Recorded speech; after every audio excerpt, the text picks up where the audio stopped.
Justamente el día de ayer, cuando estábamos haciendo el evangelismo, pasamos por el cementerio aquí en Choclán, y enfrente hay un como lugar donde hacen brujería y adoran a la mal llamada Santa Muerte. Y entonces estaba pues yo viendo ese lugar, ¿no? Y se me ocurrió escribir una frase y puse: es increíble que la gente se compromete más con la mal llamada Santa Muerte que con el único y verdadero Dios soberano, todopoderoso, sempiternamente santo. La gente prefiere el compromiso por miedo que el compromiso por amor.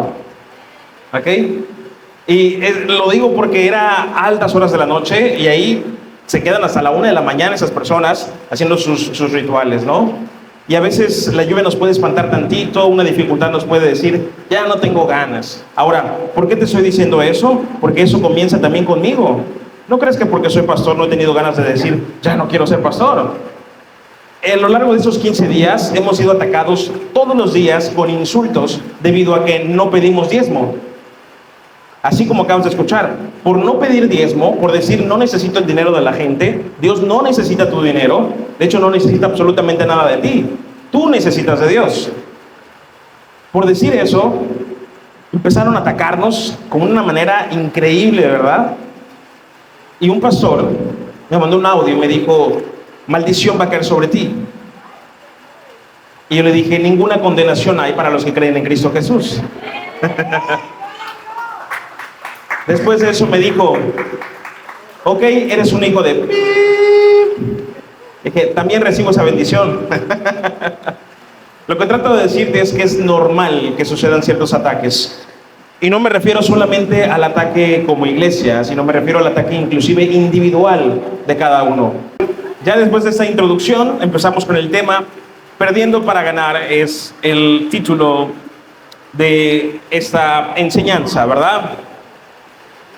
Fíjense que cuando empezamos hace 15 días este tema del diezmo, hubo un momento en el cual, en un sueño, Dios me dijo, ¿sabes qué? Te voy a sanar de toda enfermedad. Como muchos de ustedes saben, ¿sí me escuchan bien? Como muchos de ustedes saben, hace 2 años me diagnosticaron con cáncer de próstata, con hipertensión, con de todo. Entonces, hace 15 días aproximadamente, Dios me dijo, te voy a sanar por completo, físicamente. Y después de eso te vas a empezar a hacer estudios médicos y vas a salir completamente sano, sin nada, ni colesterol, ni absolutamente nada. Me dijo, pero tus dolores aumentarán. Y mientras más se expande el ministerio, tus dolores aumentarán, pero serás completamente sano. Yo dije, uy, así que chiste, ¿no? Le dije, Señor, está bien, acepto, pero no lo creo. Y tú dirás, ¿cómo es posible un pastor que diga que no cree en eso? ¿Que no cree en la palabra que Dios le está diciendo? Déjame decirte algo, muchos decimos tener fe, pero a la hora de la acción somos bien incrédulos. Honestamente, somos incrédulos, decimos, no, sí, yo confío en Dios, pero a la mera hora estamos dudando, estamos desesperados, estamos ansiosos porque no sabemos qué es lo que va a pasar. Yo le dije, Señor, es más, creo que me vas a sanar, pero dudo mucho que el ministerio se vaya a expandir. Si estoy a punto de dejar de ser pastor, ¿cómo crees que el ministerio se va a expandir?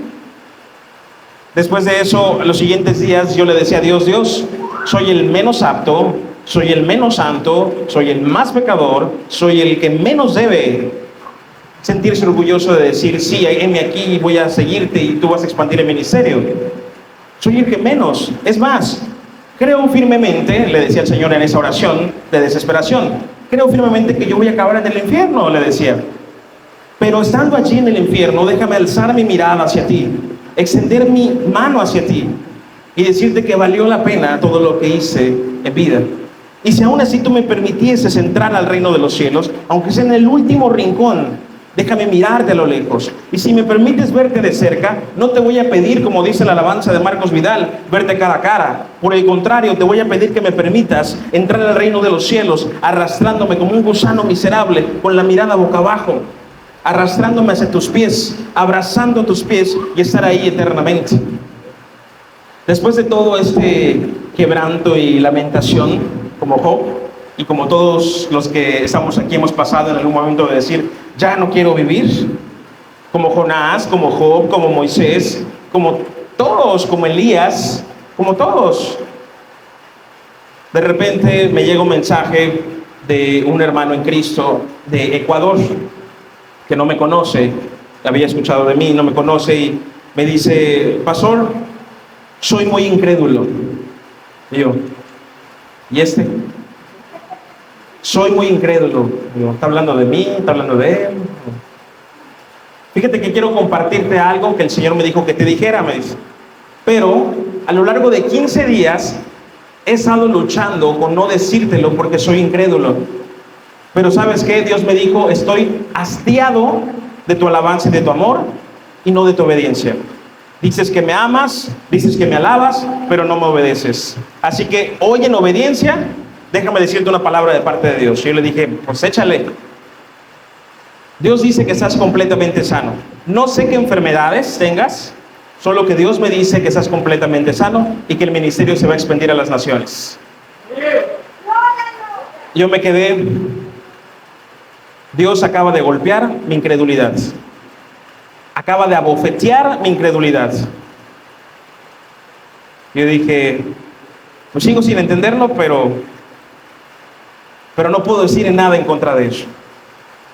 A los 2 días después de esa palabra, todas las prédicas de YouTube se dispararon, se elevaron y empezaron a llegar y toparon. Actualmente, ahorita, de ayer para hoy, pasó de 1 millón a 2 millones de personas en una sola noche. De 1 millón a 2 millones de personas. Los ataques han subido, pero mucha gente está siendo ministrada. Y déjame decirte algo: no me interesa la gente que ataca. Lo importante es la gente que está siendo ministrada, las vidas que están siendo transformadas. ¿Ok? Y a pesar de que son números vanos, no es el número en sí, es las almas que representa eso. Eso es lo importante. Y entonces nos empezaron a mandar mensaje. Ahí está Adrián, que está de testigo, que está de administrador de la página. De Bélgica, de Chile, de Estados Unidos, de El Salvador, de Honduras, de Guatemala, de Costa Rica, de todas partes del mundo, de España, gente viendo traducido la prédica. Y yo dije: wow, gloria a Dios. Dios está cumpliendo. Dios es fiel a pesar de nuestra infidelidad. Y justamente déjame decirte algo: en esa oración no dije ninguna mentira. Soy el menos apto, soy el más indigno, soy el más miserable, soy el que menos debe. Y justamente Dios dice: de lo vil y menospreciado yo tomo y avergüenzo a los sabios de este mundo. Así que si tú has sentido esa vileza, sentirte miserable, decir: Señor, soy demasiado pecador, tienes toda la razón. Eres demasiado pecador. Y justamente eso está buscando Dios. Pecadores que arrepentidos, que Él pueda santificar, que Él pueda levantar. Humillaos pues bajo el poder de Dios y Él nos levantará cuando fuese tiempo. Y esa es la clave. El pastor Sergio está de testigo y recordaremos siempre estos bellos momentos cuando comenzábamos la misión, cuando comenzamos esta iglesia aquí. Y durante 4 meses, solo el pastor Sergio, la hermana Mari y nosotros, éramos 4 personas. Iba Diana de repente. Después se unió el pastor Miguel y así. Pero durante 4 meses estuvimos así. Todos los domingos, todos los miércoles. ¿Quién sabe qué más? No me acuerdo qué más hacíamos. Hasta un concierto fuimos a participar y solo éramos 4 personas en la iglesia. Nos fuimos al estadio, ¿se acuerdan? Estábamos locos. Sí, seguimos locos. Y me acuerdo muy bien que esta semana Dios nos habló y nos dijo ese texto bíblico que te acabo de decir: humillaos pues bajo el poder de Dios. Humillaos pues bajo el poder de Dios.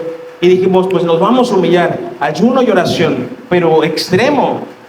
Esa semana fue tan intensa que el domingo, o sea, antes de cumplirse la semana, el domingo siguiente, lo hacíamos en la sala de la casa. Ya no cabíamos en la casa en la sala de la casa. La hermana Carla llegó esa primera vez, ¿va?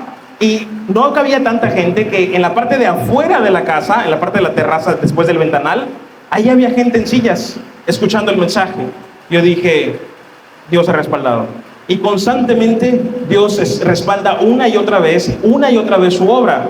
Déjame decirte algo: los que atacaron en YouTube diciéndonos: está mal que no pidan dinero, está mal que no pidan siembras, está mal que no pidan primicias, todo eso está mal, me decían.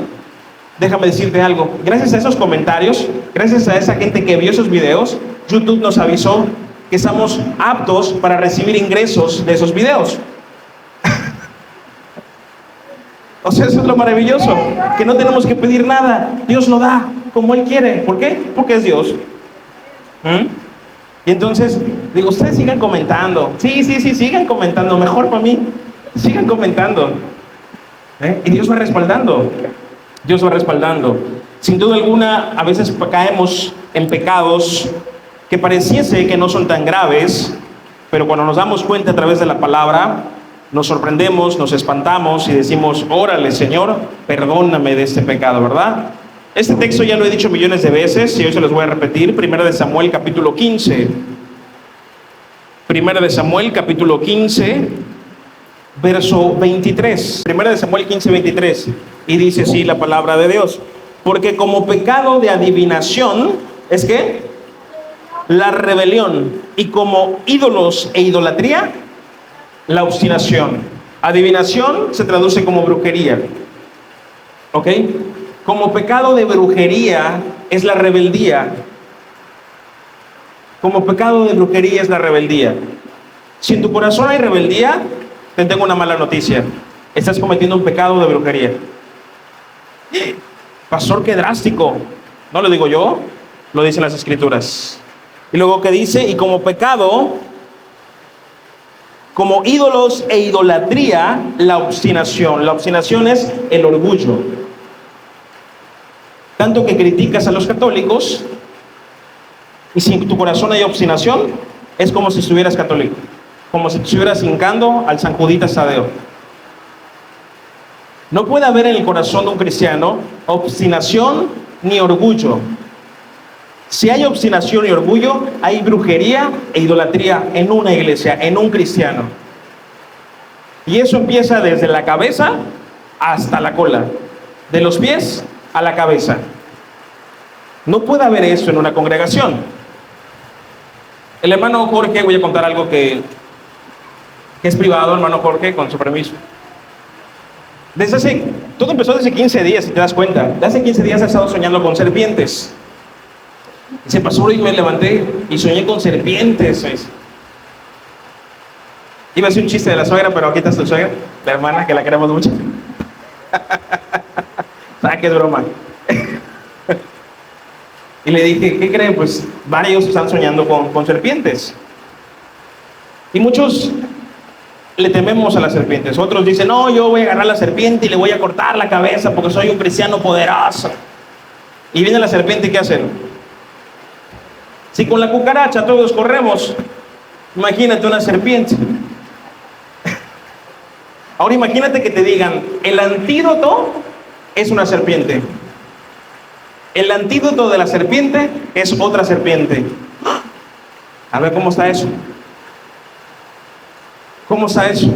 ¿Cómo me vas a decir que el antídoto de una serpiente es otra serpiente? Si lo que no queremos son serpientes. Vamos a Números, capítulo 21.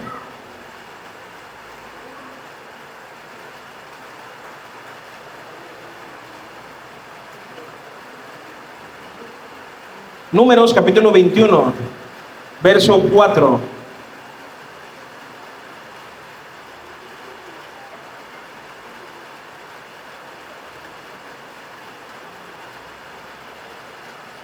Números 21, verso 4 al 9, ¿verdad?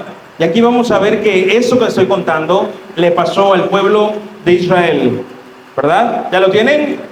Números 21, verso 4 al 9 dice: después partieron del monte de Hor, camino del Mar Rojo, para rodear la tierra de Edom. Y se desanimó el pueblo por el camino. Apunta esto: desánimo. Desánimo. ¿Cómo entra el adormecimiento de una iglesia? ¿Cómo entra o cómo se abre la puerta a las serpientes? ¿Se abre la puerta de él? Dilo fuerte. Desánimo. Pregúntale que está a tu lado, ¿estás desanimado? No le respondas. Como esa caricatura, no tristes. Dice, versículo 5, y habló el pueblo contra Dios y contra Moisés. ¿Por qué nos hiciste subir de Egipto para que muramos en ese desierto? pues no hay pan ni agua, y nuestra alma tiene fastidio de este pan tan liviano. ¿Por qué tomaste la mala decisión, Moisés? Hiciste mal. Mira dónde nos tienes. Mira dónde. ¿No que Dios estaba contigo, Moisés? ¿Y ahora por qué estamos como estamos? Es mejor que regresemos a Egipto. Mira, nos das pan todo liviano, ni nos llena la barriga. Tomaste una mala decisión, Moisés. Y el versículo 6 que dice: y Jehová envió entre el pueblo. ¿Quién envió entre el pueblo las serpientes? ¿Quién? ¿No te escucho? Jehová. Y Jehová envió entre el pueblo serpientes ardientes que mordían al pueblo, y murió mucho pueblo de Israel. Versículo 7. Entonces el pueblo vino a Moisés y dijo: hemos pecado por hablar contra Jehová y contra ti. Ruega a Jehová que quite de nosotros esas serpientes. Y Moisés oró por el pueblo. Y Jehová dijo a Moisés: hazte una serpiente ardiente y ponla sobre un asta, y cualquiera que fuere mordido y mirare a ella, vivirá. Y Moisés hizo una serpiente de bronce y la puso sobre un asta, y cuando alguna serpiente mordía a alguno, miraba a la serpiente de bronce y vivía. Interesante enseñanza. Ni siquiera tenemos que desmenuzarla para entenderlo. Está clara y directa. Dios no dice: voy a quitar a las serpientes. Eso hubiera sido demasiado fácil. Ok, quito las serpientes. Pero Jehová mandó las serpientes. Jehová ordenó que las serpientes venenosas fueran sueltas. Y el mismo Jehová ordenó a Moisés que colocara esa serpiente en el asta. Ahora, lo sorprendente de todo esto es que acuérdate que todo lo que sucede en el Antiguo Testamento es una sombra de lo que había de venir. O sea, es una sombra de Jesucristo. ¿Cómo comprobamos esto? En Juan capítulo 3, verso 14 y 15. Ahí nos enseña la palabra de Dios que la representación de esa serpiente de bronce colgada en una asta era nada más y nada menos que la representación de nuestro Señor Jesucristo. Y tú me dirás: ¿cómo comparar a Jesucristo con una serpiente? Por eso te dije, qué raro sería decirte que el antídoto de las serpientes es una serpiente. Juan capítulo 3, verso 14 y 15 dice: y como Moisés levantó la serpiente en el desierto, así es necesario que el Hijo del Hombre sea levantado, para que todo aquel que en él cree no se pierda, mas tenga vida eterna. Ahí está la comparación de Jesús. Jesús dice: es necesario que así como la serpiente, porque vendrán muchas picaduras de serpiente, pero mírame a mí. ¿El problema cuál es entonces? ¿Las serpientes venenosas? No. Que nuestra mirada es en las serpientes venenosas, cuando nuestra mirada debe estar en la serpiente de bronce que es Cristo Jesús, no importando las picaduras que recibamos. Si nos enfocamos en las picaduras, ¿qué crees que va a pasar? Vamos a morir. Pero si nos enfocamos en la serpiente de bronce, nos damos cuenta que Él es el Rey de Reyes y Señor de Señores, dueño sobre todas las cosas, principados y potestades. Él arrebató las llaves del infierno y del Hades, de la muerte y del Hades. ¿Por qué entonces decimos: para mí el vivir es Cristo y Él? ¿Y entonces por qué le tienes miedo a la muerte? Porque cuando estás a punto de morir dices: ay, Señor Jesucristo, ayúdame por favor. Casi casi le dices: Virgencita de Guadalupe, ayúdame. ¿Por qué? ¿Por qué si dices que el vivir es Cristo y el morir es ganancia, le tienes miedo a la muerte? Y muchos inclusive dicen: vamos a reprender a la muerte como si fuera un demonio, cuando en realidad Jesucristo mismo arrebató estas llaves. Él tiene el control absoluto inclusive del mismo infierno, porque es un Dios que también es juez y es justo. Así que sin duda alguna no debemos de temer absolutamente nada de eso. Debe estar nuestra mirada puesta en la serpiente de bronce que es Jesucristo. Pero si te sigues enfocando en las serpientes venenosas, no vas a avanzar. No vas a avanzar. Vamos a Hechos capítulo 28. Y vemos cómo el apóstol Pablo también fue mordido por una serpiente. No sé si recuerdan este pasaje.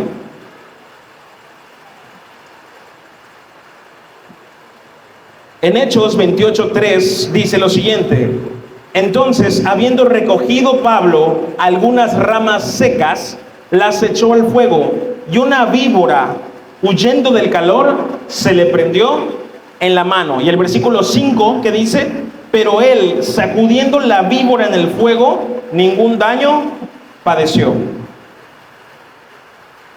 Otra vez hay una enseñanza más acerca de las serpientes. Dios no está evitando que la serpiente muerda, que la serpiente pique. De hecho, está dejando que la serpiente pique, porque si no, ¿qué milagro habría? Pregúntale que está a tu lado: ¿qué milagro habría si la serpiente no te pica? Y después dile: ¿qué milagro habría si la serpiente no te hizo nada? Así como acabamos de escuchar, es necesario que las serpientes a lo largo de nuestra vida cristiana nos piquen. Porque lo milagroso de eso es que por más mordeduras de serpientes que recibamos, no va a hacer nada ese veneno. No va a hacer absolutamente nada. Pero si nos derribamos por una picadura, entonces, ¿dónde está el texto que dice: hollarán serpientes y escorpiones? En Marcos capítulo 16, verso 18, dice: tomarán en las manos serpientes, y si bebieren cosa mortífera no les hará daño. Sobre los enfermos pondrán sus manos y sanarán. Tomarán en las manos, ¿qué? Serpientes. Y eso se cumplió en Hechos 28:5 con Pablo. Pablo tomó con su mano la serpiente y no le pasó absolutamente nada. No le pasó absolutamente nada. Pero escucha, esa protección no viene de lo cristiano que tú eres. No viene del super saiyajin que tú te puedes sentir. No viene de ti. Viene de la protección de misericordia de parte de Dios. En Salmo 138, versículo 6 dice: porque Jehová es excelso y atiende al humilde, mas al altivo mira de lejitos. Todo corazón altivo es rechazado por Dios, pero todo corazón humilde es aceptado por Dios. Ahora vamos a Isaías capítulo 57:15.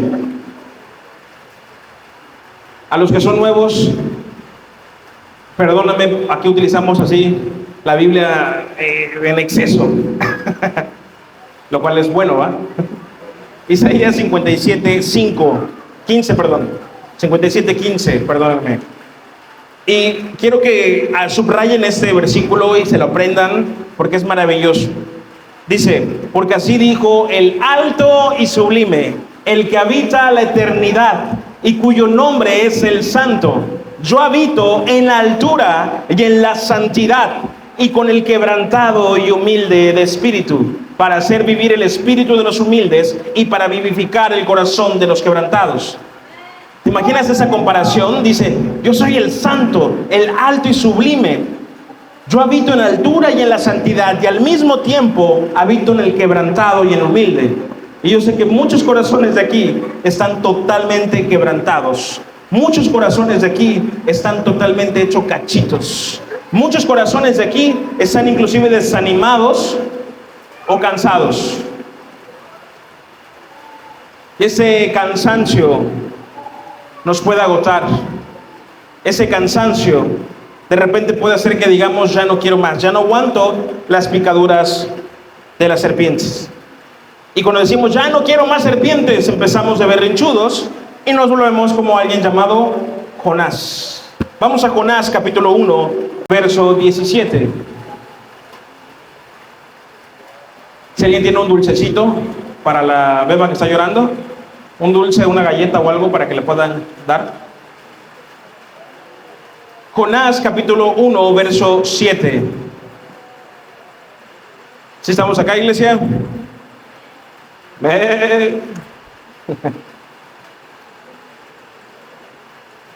Jonás capítulo 1, verso 17, que dice: tenía preparado un gran pez que tragase a Jonás, Y estuvo Jonás en el vientre del pez 3 días y 3 noches. Estuvo en el vientre del pez 3 días y 3 noches. Muchos hemos escuchado esa historia y muchos decimos, no, sí pasó, pero muchos no lo creen, a pesar de que dicen que sí pasó. Hace una semanita estaba viendo en Twitter un video y decía, es un video de una noticia, es BBC o algo así, y decía, insólito, como Jonás, están unos surfistas en una playa y de repente sale una ballena y abre su boca y se traga a los dos surfistas. Y a las 3 horas, no, a la media hora, perdón, expulsa a la ballena, se acerca a la orilla y los escupe. Y dicen los surfistas que respiraron y todo, salió en la noticia, lo pueden buscar cuando lleguen a casa. Cuando lo vi, yo dije, wow, órale. Sí, entonces, el gran pez se tragó a Jonás. Estos muchachos siguen yendo a terapia psicológica porque quedaron traumados. Pues que no, imagínate que te traiga una ballena. Imagínate, quedarías traumado toda tu vida. ¿Quién sabe qué tanto había adentro? ¿Cómo olía? Todo esto. Ahora imagínate lo que generó en Jonás. ¿A qué grado llegó su arrogancia, su altivez, su rebeldía y su soberbia? Que dijo, voy a ir en contra de lo que Dios me ha mandado. Yo soy profeta de Dios, dijo Jonás, pero voy a ir en contra de lo que Dios me ha mandado, porque soy fiel a mi nación. Acuérdate que entre Nínive e Israel había conflicto. Por eso Jonás no quería ir a predicar a Nínive, porque era fiel, era patriota a Israel. Así que en su desobediencia y obediencia a los hombres, huyó de su propósito, que era predicar a Nínive. En ese transcurso de huida, Tarsis fue capturado, fue tragado por un gran pez durante 3 días y 3 noches. Imagínate el trauma que generó en Jonás. Imagínate el trauma mental que generó esto. No habíamos pensado en eso, de seguro. Muchos decimos, no, pues lo tragó el pez. Pero ahora imagínatelo. O sea, no es una historia, pasó. Hay que ser tragado por un pez y salir y decir, ¿qué pasó? ¿Qué hago aquí? Soy vivo. ¿Te imaginas el trauma psicológico que generó en Jonás? En el capítulo 2 del mismo Jonás, capítulo 2, verso 10, dice, y mandó Jehová al pez y vomitó a Jonás en tierra. Entonces, después de eso, ¿qué hizo Jonás? Pues se puso a predicar a Nínive, ¿verdad? ¿Y qué pasó con el pueblo de Nínive? Se arrepintieron. Y entonces, después de eso, ¿qué pasó? Si Jonás obedeció, entonces, ¿qué? ¿Obedeció sin rebeldía? Obedeció con todo y rebeldía. Obedeció con todo y arrogancia. No permitamos que pase eso. Obedezcamos a las buenas. Sirvamos con amor. Lo que te decía al principio. Sirvamos con amor. Porque te digo algo, sí o sí, vamos a obedecerle a Dios. A las buenas o a las... Aunque no nos guste esa palabra. A las buenas o a las malas. ¿Sabes por qué? Porque les pertenecemos. Le pertenecemos al Señor. Mis ovejas oyen mi voz y yo las conozco. Y me siguen y no perecerán jamás. Y yo les doy vida eterna y nadie les arrebatará de mi mano. Juan 10, 27 y 28. Vamos a Jonás 4, o sea, en el capítulo 4. De ahí mismo. ¿Ya lo tienen? Pero Jonás se apesadumbró. ¿En qué? En extremo. Híjoles. ¿Cuántos de aquí somos Jonás? A ver, honestamente, ¿cuántos de aquí hemos sido Jonás? Alce su mano, ¿quién ha sido como Jonás? Ay, ay, ay. Muy santos, muy santos. Versículo 1 dice, pero Jonás se apesadumbró en extremo y se enojó. O sea, todavía cualquier parecido con la realidad es mera coincidencia.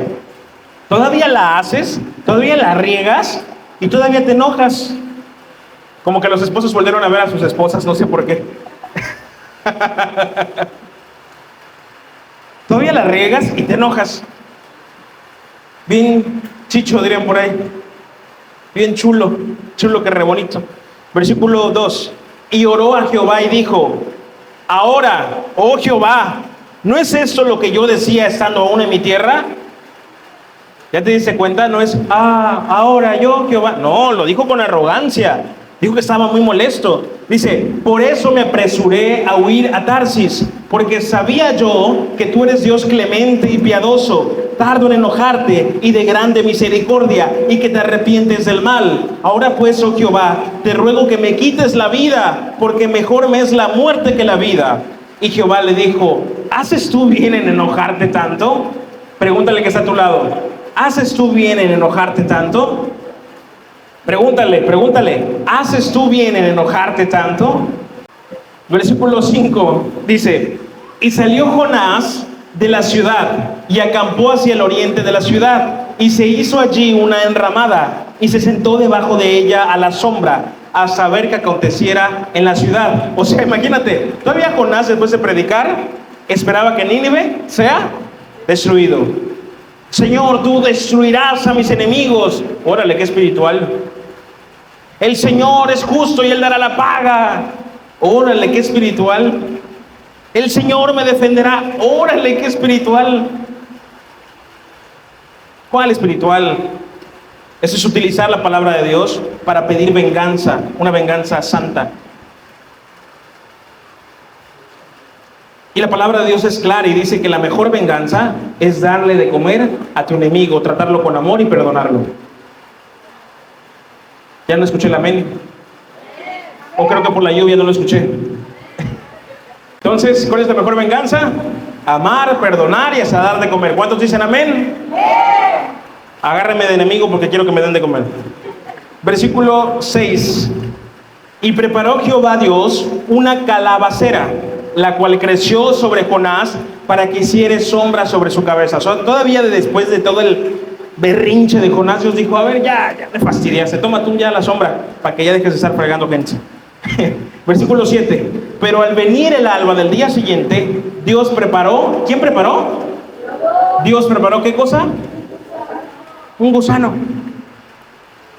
Imagínate el pobre Jonás, traumado con el tamaño de una ballena y ahora traumado con el tamaño de un gusanito. Dios utilizó a una ballena y a un gusano para darle la lección a Jonás, con lo pequeño o con lo mucho. Yo me imagino el trauma de Jonás. Oye, ¿qué onda con la naturaleza? Si no es la ballena, es un gusano. Pero a veces ese gusanito es necesario en la vida del cristiano. Dice, versículo 7, pero al venir el alba Dios preparó un gusano, el cual hirió la calabacera y se secó. ¿Y qué más? Y aconteció que al salir el sol, preparó Dios un recio viento solano, y el sol hirió a Jonás en la cabeza, y se desmayaba, y deseaba la muerte, diciendo, mejor sería para mí la muerte que la vida. Ya fastidias, Jonás. ¿Te imaginas un solazo como el que hubo hace unas semanas? Sin ningún tipo de sombra. Un miserable gusanito mató la sombra que tenías. Que el pueblo que era tu enemigo no fue destruido. Por el contrario, Dios le dio perdón a ese pueblo, a ese enemigo tuyo. No, pues ya mejor mátame. A mi enemigo lo perdonaste y la sombra que tenía me la quitaste. ¿A qué grado podemos caer de soberbia, de altivez, de orgullo, de egocentrismo? ¿A qué grado? Entonces dijo Dios a Jonás, versículo 9, ¿tanto te enojas por la calabacera? Y él respondió, mucho me enojo. Hay gente aquí que es de Tabasco, de Veracruz, ¿ok? Yucatecos. ¿Somos cercos o no somos cercos? ¿Cómo decimos a veces? ¿Y por qué te enojas? Mucho me enojo. Mucho, muchísimo me enojo. Hasta con orgullo, mucho, sí, tengo derecho a enojarme. ¿Ah? Y dice, hasta la muerte. Versículo 10, y dijo Jehová, tuviste tú lástima de la calabacera, en la cual no trabajaste, ni tú le hiciste crecer, pero ¿en qué espacio de una noche nació y en espacio de otra noche pereció? ¿Y no tendré yo piedad de Nínive, aquella gran ciudad donde hay más de 120,000 personas que no saben discernir entre su mano derecha y su mano izquierda y muchos animales? ¿Qué trató de decir Dios con eso? Constantemente pedimos juicio. Queremos juicio sobre quien nos dañó. Pero imagínate que tuvieras 2 hijos. Tienes a tus 2 hijos. Entonces, un hijo le hizo una travesura al otro. Y el otro está enojado contra su hermano porque le hizo una travesura y lo lastimó con sus palabras. Entonces, tú eres el padre de esos 2 hijos. Yo te voy a hacer una pregunta. ¿A cuál de tus 2 hijos enviarías al infierno y a cuál enviarías al cielo?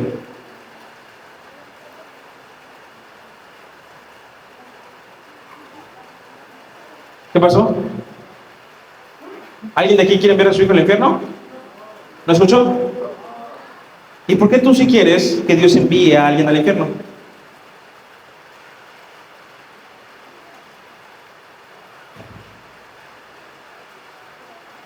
¿Por qué tú sí pides venganza y justicia? ¿Qué acaso no ese también es tu hermano o hijo de Dios? ¿Y no acaso Dios no quiere que esa persona vaya al infierno al igual que Él no quiere que tú vayas al infierno? ¿Cómo podemos de repente entonces caer en el papel de decir, manda al infierno a mi hermano, haz justicia sobre él, castíguelo, corrígelo? Y no nos damos cuenta que ningún padre de aquí mandaría a alguno de sus hijos al infierno, por el contrario. Diría, no quiero que ninguno vaya al infierno. Doy mi vida por mis hijos. Lo mismo hizo el Señor Jesucristo. Él no quiere condenar a nadie, todos ya estábamos condenados. Y Él dio su vida por nosotros en la cruz del Calvario. ¿Cuántos dicen amén? Jonás se sentía un perdedor. Jonás decía, fracasé, era yo un patriota y le fallé a mi nación. Fracasé. Y se sentía un fracasado. Sentía que no había cumplido. Pero hay una diferencia entre fracaso y fracaso. El fracaso de él, en realidad, era una victoria de Dios. Y ese es el propósito del cristiano. Aparentemente fracasamos, pero tenemos la victoria en Cristo Jesús. La violencia espiritual es muy diferente a la violencia física o a la violencia de este mundo.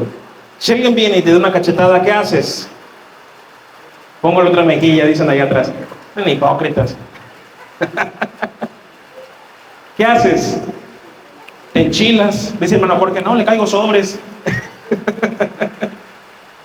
¿Ah? ¿Y cuál es la violencia espiritual? Ponerle otra mejilla. El mundo le llama cobardía. Espiritualmente es valentía. Es una violencia contraria a este mundo, muy diferente a la que el mundo dice. Nos damos cuenta entonces que cuando nosotros somos débiles, cuando nosotros somos perdedores, en realidad somos ganadores. Y alguien que fue también un perdedor, aparentemente ante el mundo, fue nuestro Señor Jesucristo. Miras, ¿cómo? ¿Sí? ¿Cómo murió nuestro Señor? Crucificado. ¿A los cuántos años? Joven. Crucificado. ¿Quiénes morían en la cruz? Los peores criminales. ¿Qué significa carga tu cruz y sígueme? ¿Significa aguantar a tu marido?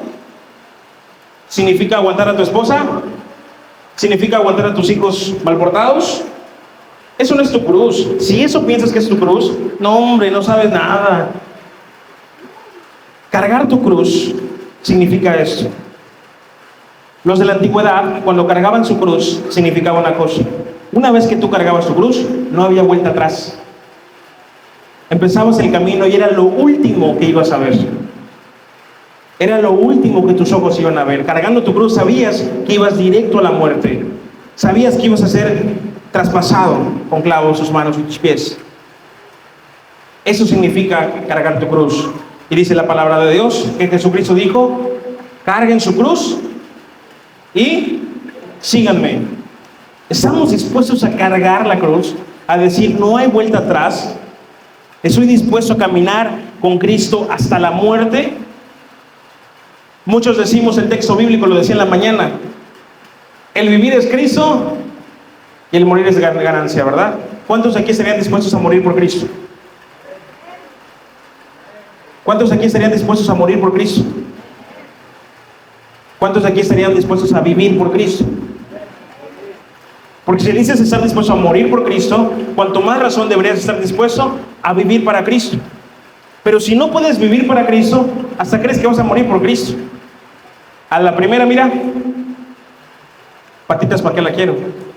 ¿Por qué? Porque queremos una iglesia al gusto del cliente. No, a mí me gusta la iglesia así, así, me gustaría que se hiciera esto está mal, eso sí, esto no, acepto esto, acepto lo otro. Queremos una iglesia al gusto del cliente. Déjame darte una mala noticia. La iglesia no es un club social. La iglesia no tiene un club social. No hay unas tarjetas de membresía que el que más da es el que tiene más privilegios. Aquí todos somos iguales. Y de hecho el que quiera más, se le demandará más. ¿Cuántos quieren más?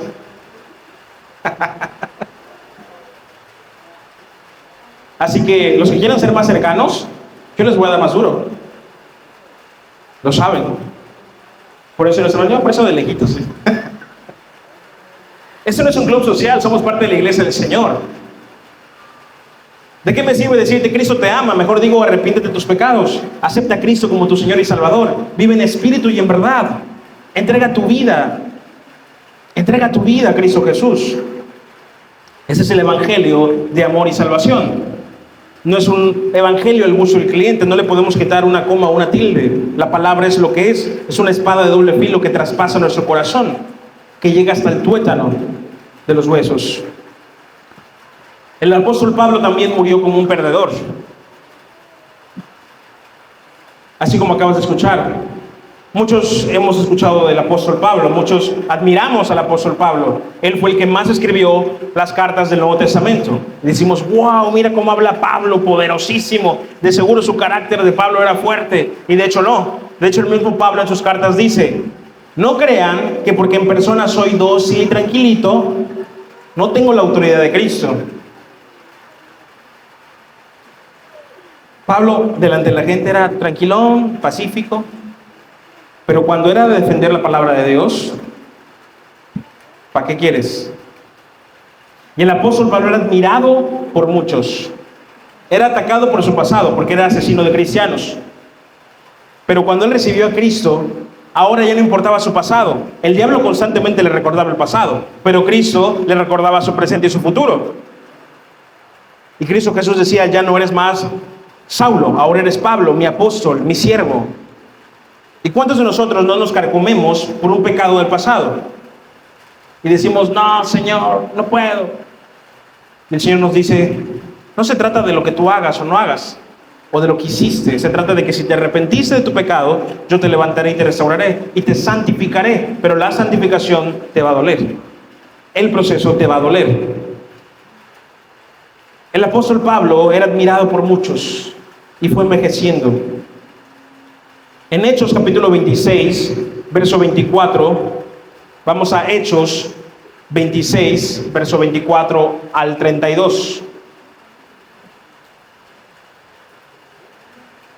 Hechos capítulo 26, verso 24 al 32, perdón.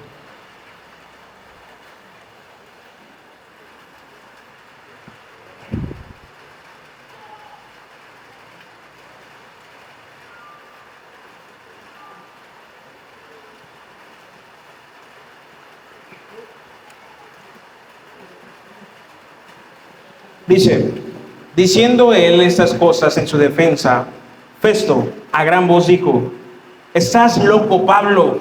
¿Las muchas letras te vuelven? Mas él dijo, no estoy loco, excelentísimo Festo, sino que hablo palabras de verdad y de cordura, pues el rey sabe estas cosas, delante de quien también hablo con toda confianza, porque no pienso que ignora nada de esto, pues no se ha hecho eso en algún rincón. ¿Crees, oh rey Agripa, a los profetas? Yo sé que crees. Entonces Agripa dijo a Pablo, ¿qué le dijo? Por poco me persuades a ser cristiano. Casi me convences, Pablo. Casi. Luego dijo, y Pablo dijo, quisiera Dios que por poco o por mucho, no solamente tú, sino también todos los que hoy me oyen, fueseis hechos tales cual yo soy, excepto estas cadenas. Wow. ¿Qué estaba diciendo el apóstol Pablo aquí? Deseo que todos sean libres, excepto por esas cadenas que tengo. Versículo 30. Cuando había dicho estas cosas, se levantó el rey y el gobernador y Berenice, y los que se habían sentado con ellos. Y cuando se retiraron aparte, hablaban entre sí diciendo, ninguna cosa digna, ni de muerte, ni de prisión, ha hecho este hombre. Y Agripa dijo a Festo, ¿podía ese hombre ser puesto en libertad si no hubiera apelado al César? Mala decisión de Pablo, aparentemente. Si Pablo no hubiera apelado a César, lo hubiéramos dejado libre. Pero porque apeló al César, no podemos dejarlo libre. Tiene que continuar su proceso encarcelado. En ese juicio estaba completamente solo el apóstol Pablo. ¿Dónde estaban los que lo seguían? ¿Dónde estaban los que estaban dispuestos a apoyarlo hasta la muerte? Estaba completamente solo. Y Pablo ya era grande de edad. Ya había escrito todas las cartas. Después de eso emprendió un viaje. Y vemos en Hechos 28, verso 30. Hechos 28, 30.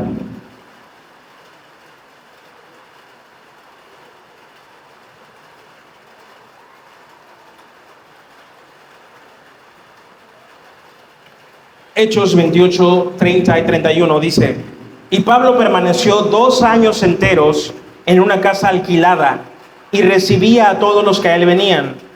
Estaba preso aquí él, pero tenía ciertas ciertas permisivas. Y predicando el reino de Dios y enseñando acerca del Señor Jesucristo, abiertamente y sin impedimento. Después de esto, Pablo es condenado y le cortan la cabeza. Y ahí acaba la historia de Pablo. Ahora bien, Ferace hace una comparación interesante.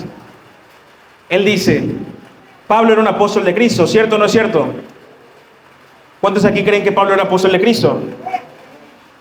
Ahora, ¿tú hubieras dudado de Pablo o tú dudarías de Pablo que era apóstol de Cristo actualmente? ¿Actualmente dudarías que Pablo era apóstol de Cristo?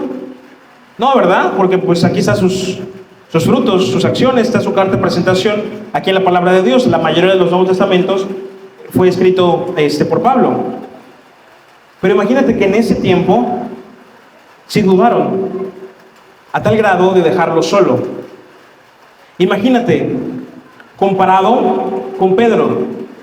A Pablo le decían, muéstrame una carta que diga que tú eres apóstol. Y el apóstol Pablo, ¿qué decía? Ustedes son mi propia carta. Ustedes, iglesia, son mi carta. Oye, el pastor, tú eres mi carta.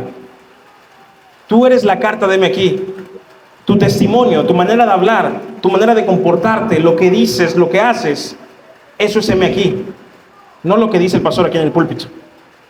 Tu testimonio, eso es aquí. Ya cambia la cosa.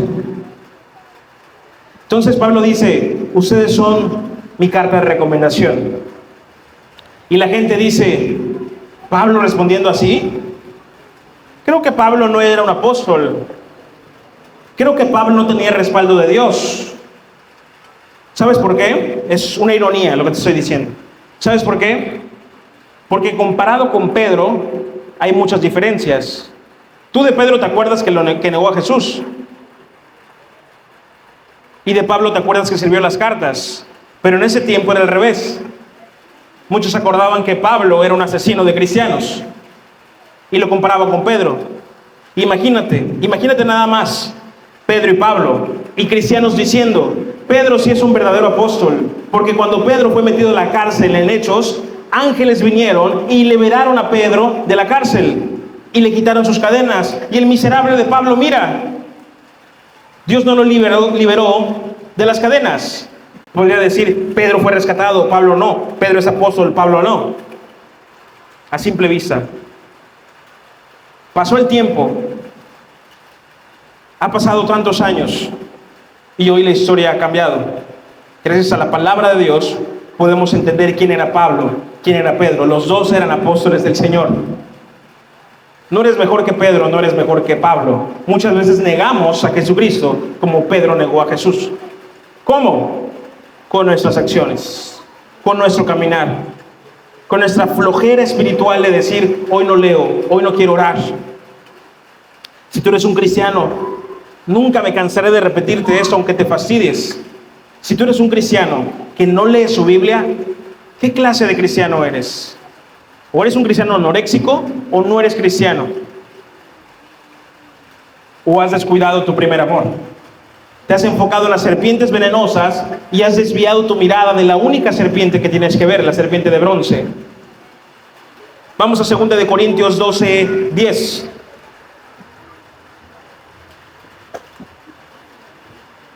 Segunda de Corintios 12:10.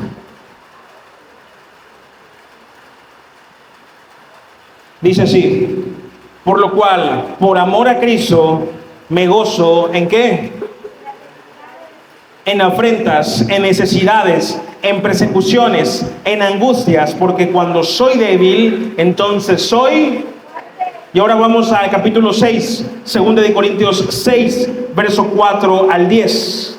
2 de Corintios, capítulo 6, verso 4. Todos en voz fuerte, la cuenta 3. 1, 2, 3. Antes bien, nos recomendamos en todo como ministros de Dios. No te escucho, iglesia. En mucha paciencia, en tribulaciones. Fuerte. En trabajos.